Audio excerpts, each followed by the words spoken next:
So sunod, ito na.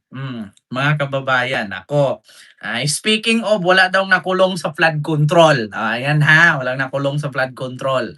Mga kababayan, ako, ito kasi si Ma'am ano kasi, nagtatanong pa kasi kung bakit walang nakulong. Meron namang nakulong si Bong Revilla, susunod nga si So eto yung sunod mga kababayan, speaking of, flood control, ganito po kasi mga kababayan. Ang Supreme Court ngayon, yung Supreme Court ngayon mga kababayan ay iimbestigahan ang COMELEC. Patay ka din ha. Ano na yan Ken, bakit? Iimbestigahan ang COMELEC kung bakit inabsuelto ang reklamo laban kay Chis Escudero sa pagtanggap niya ng 30 million donation kay Lubiano. Kung nakaraang araw mga kababayan, tinanggap ng Supreme Court, tinanggap ng Korte Suprema ang reklamo ng isang guro, no? Isang guro, mga kababayan, isang private citizen. Sabihin natin teacher. Yung teacher kasi mga kababayan, nag-file ng complaint sa Supreme Court na imbestigahan itong pag-dismiss no ng COMELEC sa issue ni Chis Escudero na pagtanggap niya ng 30 million galing kay Lubiano. So bakit daw nangyaring ganon? Ulitin ko po mga kababayan, summarize natin. Ang desisyon kasi ng COMELEC mga kababayan, ang desisyon kasi mga kababayan ng COMELEC ay wala daw basihan, wala daw nilabag sa batas si Chis Escudero kasi yung pera daw tinanggap niya mula kay Lubiano ay sariling pera daw yun ni Lubiano, hindi galing sa negosyo. So nakakapagtaka lang din po mga kababayan na wala namang ibang negosyo si Lubiano kundi ang construction company na kumukubra ng pondo mula sa gobyerno at sila yung gumagawa ng tulay, kalsada, eskwelahan, buildings at kung ano-ano pa. So ang perang pinanggastos nila doon mga kababayan ay galing po sa government, sa DPWH. So ang DPWH magbibigay ng pera kay Lubiano, yun yung ipapagawa niya ng mga proyekto. So ngayon mga kababayan, bukod dun sa construction company, yun lang po ang negosyo ni Lubiano. So ngayon mga kababayan, saan kukuha si Lubiano ng pera maliban sa kanyang negosyo na 30 million idudonate kay Chis Escudero. So ang desisyon ng COMELEC mga kababayan ay wala daw nilabag si Chis, tumanggap lang naman daw. Tapos yung perang tinanggap niya ay hindi daw galing sa construction company kundi sariling pera ni Lubiano. Kasi mga kababayan, sa mga nagtatanong, bawal po ba Ken tumanggap ang isang politician galing sa isang construction company owner ng pera kapag eleksyon? Yes, bawal po. Kapag yung construction company owner na yon ay may proyekto galing sa government. Kasi ang tawag po doon mga kababayan is conflict of interest. So ano bang ibig sabihin ng conflict of interest? Sa madaling salita, Bisaya version o squatter version, usapang kalye para maintindihan. Halimbawa mga kababayan, ako si Lubiano. Tapos ikaw si Chis Escudero. Ngayon, bibigyan kita ng maraming pera para kapag ka may proyekto ka, ako na ang kukuha. So ibig sabihin, binigyan kita ng donasyon, gastusin mo sa eleksyon para pag nanalo ka, yung mga proyekto mo, ako na lahat ang sasalunon. So hindi na mapagbigyan yung iba. So ngayon mga kababayan, yan ang problema dyan. Kasi bawal po yun. Ang tawag doon is conflict of interest. Kasi bakit? Ang mangyari dyan mga kababayan, pwede kasi si Chis Escudero kumuha ng pondo sa gobyerno, tapos bigay ng bigay sa akin ng project. Tapos kalaunan nun, pwede naming sabihin dalawa ni Chis Escudero, huwag na nating ipatayo 'to, hatian na lang natin yung pera, tutal tayo-tayo lang naman dalawa. May mga ganyan mga kababayan. So ang tawag dun conflict of interest, hindi po pwede yung gano'n. Kasi mangyayari diyon mga kababayan, sabuatan kayo, eh. Nagsabuatan kayo, ano ba, sabihin ni Chis Escudero, itong mga street light namin na nagkakahalaga ng 10 million, gawin nating 100 million, ikaw na ang ano diyan, ikaw na ang mag-contract diyan, ikaw na ang maggawa niyan. Pero yung pera, hatian natin. Yung 10 million sige ipatayo mo, pero ang presyo nun gawin nating 100 million. Yung 100 million is street lights. Pero 10 million lang naman pala ang gastos nun. Yung 90 million hatiin na naming dalawa. Or else ano kami 60-40 kami sa 90 million, yeah. Oh, 40% sa sa'yo, 60 sa akin, oh. So ang tawag dun conflict of interest yun, mga kababayan, bawal po yun. So ngayon mga kababayan, dinismiss po ng COMELEC kasi wala daw nilabag. Hindi daw yun conflict of interest, sabi ng COMELEC. So ngayon mga kababayan, eto na, tinanggap ng Supreme Court at iimbestigahan ngayon ng Supreme Court kung bakit dinismiss. Busisiin ang absuwento ng COMELEC kay Senador Chis Escudero. Oh, si Corina Sanchez po ito ha, mga kababayan ng Bilyonaryo News Channel. Parinig ko sa inyo ha, ulitin ko. Papasok na ang Korte Suprema para busisiin ang pag-absuelto ng COMELEC kay Senador Chis Escudero tungkol sa milyon-milyong donasyon mula sa isang kontratistang iniuugnay sa flood control scandal. Nako, mga kababayan, papasok na ang Supreme Court. Patay ka din na. Chis Escudero, patay ka diha. Naku, unsaon na lang ka ni. Patay ka diha, Chis. Nako, ako sa'yo, pumunta ka na ng France. Doon ka na tumira sa apartment mo. Nang silipin ng Korte Suprema kung tama ba ang desisyon ng COMELEC na i-clear si Senator Chis Escudero. Ayan ha mga kababayan, Bilyonaryo News Channel yan ha. Iparinig ko lang sa inyo kasi bawal siyang i-play dito. Hindi lumalabas ang boses. Binaya ng 30 million peso campaign donation umano mula sa kontratistang si Lawrence Lubiano. Sa isang on-bank resolution na dated February 18, inaprubahan ng High Court ang petisyon ng isang private citizen na si Barry Tayang na humihiling na butisiin ang naging desisyon ng poll body.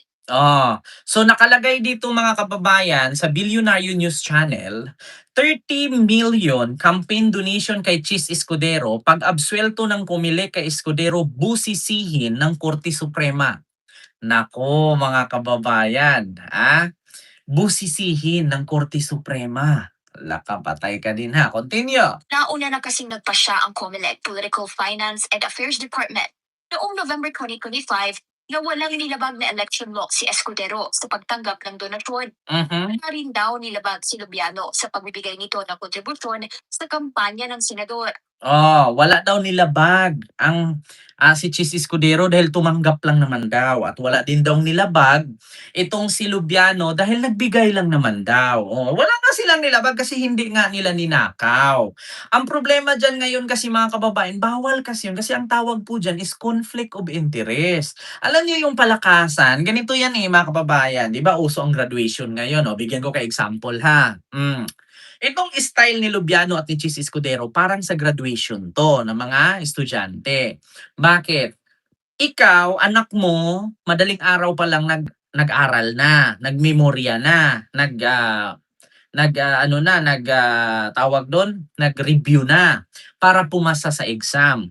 Tapos ang grado ng anak mo 90% puro 90, 95, 96, 97, puro line of 9.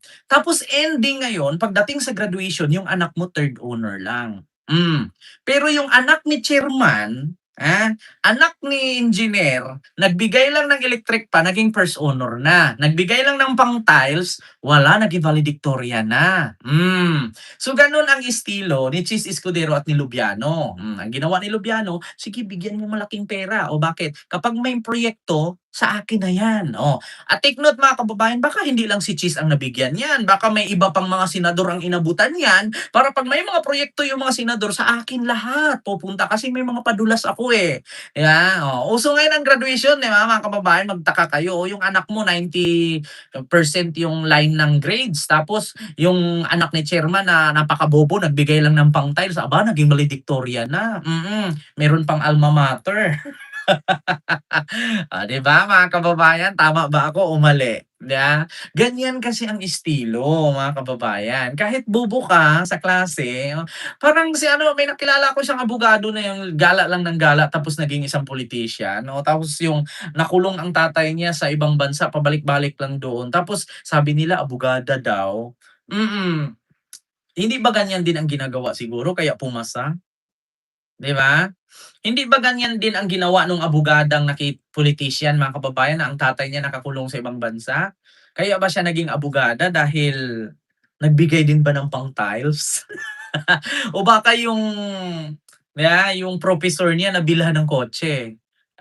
Tanong ko lang mga kababayan, hindi ba kaya yung dean ng university nabigyan ng sports car? Kaya siguro pinasa bilang lawyer, 'no? Oo, gano'n ang estilo ni Lubiano at ni Chis Escudero. Continue. Sa ilalim ng Section 95C ng Omnibus Election Code, bawal magbigay ng campaign donation ang mga tao o kumpanyang may kontrata o subcontract sa gobyerno. Narinig nyo ha? According dito sa Omnibus Election Code ng COMELEC, bawal magbigay ng pera o donasyon ang mga Pilipinong negosyante, may mga negosyo, may nagmamay-ari ng mga malalaking kumpanya na merong koneksyon sa gobyerno. Halimbawa, katulad niya ni Alice Eduardo as kapatid ni Smolaude, bawal siya mag-donate sa mga politician. Bakit? Kasi conflict of interest yun. Continue. Para sa government project o services. Mm. Si Lubiano ay iniuugnay sa Century Waste Construction at isa sa mga kumpanyang naiuugnay sa flood control projects ng gobyerno. Mhm. Ito rin umano ang pinakamalaking campaign donor ni Escudero. Yun na rin sa mga naunang report. Biruin mo, ikaw, tanungin kita mga kababayan. Magbigay ka ng 30 million kay Chis Escudero for what? 'Di ba, Sir Lito Braga, duda ako diyan kay Sayad. Paano naging abogado 'yan? Gano'n nga ang ginawa, sir.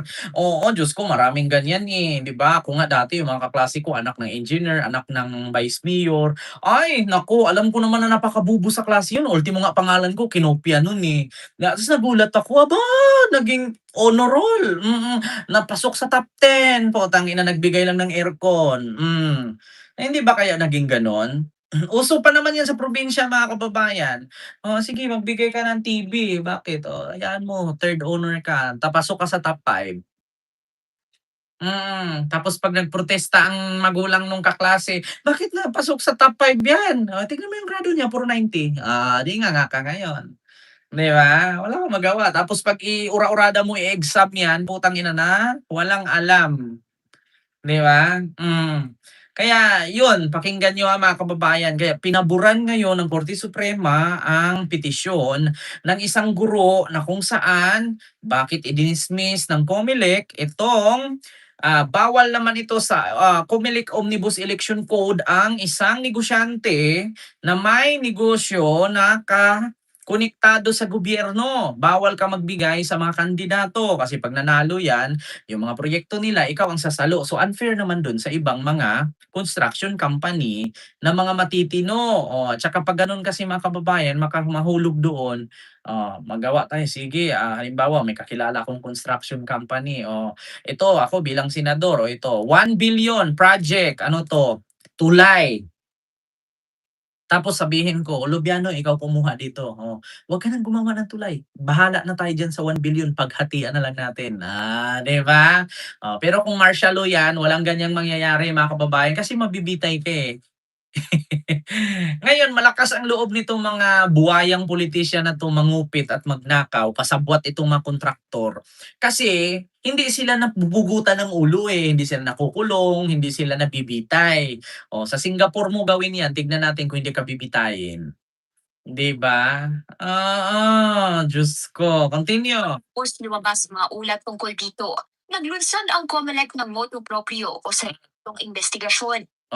Naglunsa daw ang COMELEC ng motu proprio. Proprio ba pagbasa diyan? Sariling investigasyon. Sa mga nagtatanong po, abogado po kasi ni Chis Escudero si George Garcia noon. So siyempre, ang sweldo niya, abogado niya yan, eh. Wala ibang entity ni Center Waste doon kay Lawrence Lupiano. Pero ako, in-argue ko na magiging hiwalay, 99% owned yan ni Lupiano, i-control niya yung Center Waste. So, kita niya, yung 30 million sa niya kukunin more for, galing din naman sa Center Waste. 'Di ba?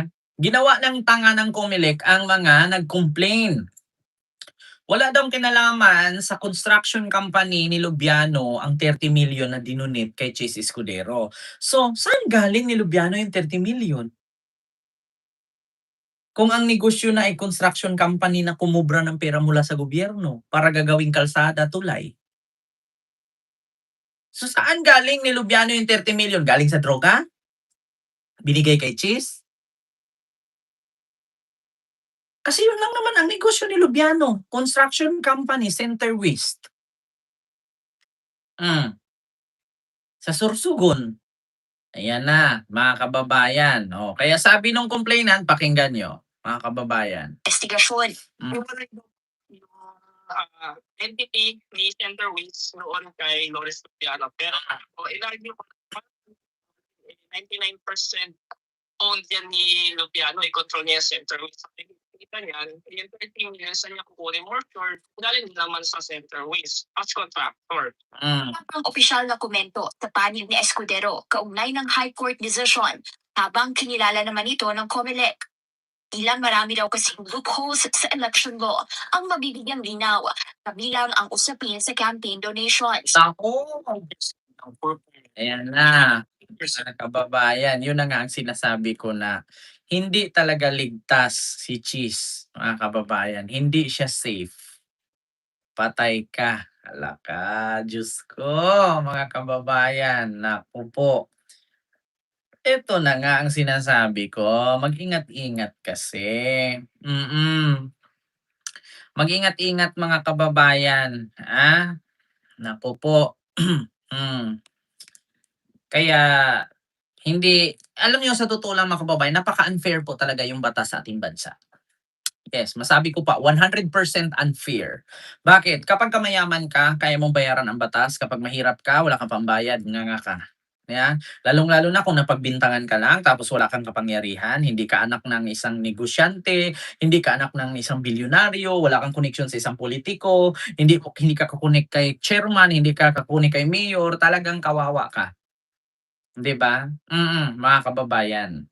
'Di ba? Yan ang mahirap nga sa totoo lang, mga kababayan. Diyos ko naman. So, ito po yung sunod mga kababayan. Ano yung sunod, Ken? Dito tayo kay Robin Padilla. Robin Padilla at Topacio. Nako po mga kababayan. Ano yan? Mga kababayan, si Robin Padilla at saka si Topacio ay mukhang hindi ata good vibes at this time. Naku mga kababayan, yung mga DDS nag-aaway-away na, pareho naman silang mga bobo. Oo, bakit kaya? Bakit? Nalamangan ba yung pagkabobo niya? Hindi, okay lang sana kung mag-away sila, mga matatalino, yung nag-away, kung pareho naman mga bobo, wala kwenta. Uy,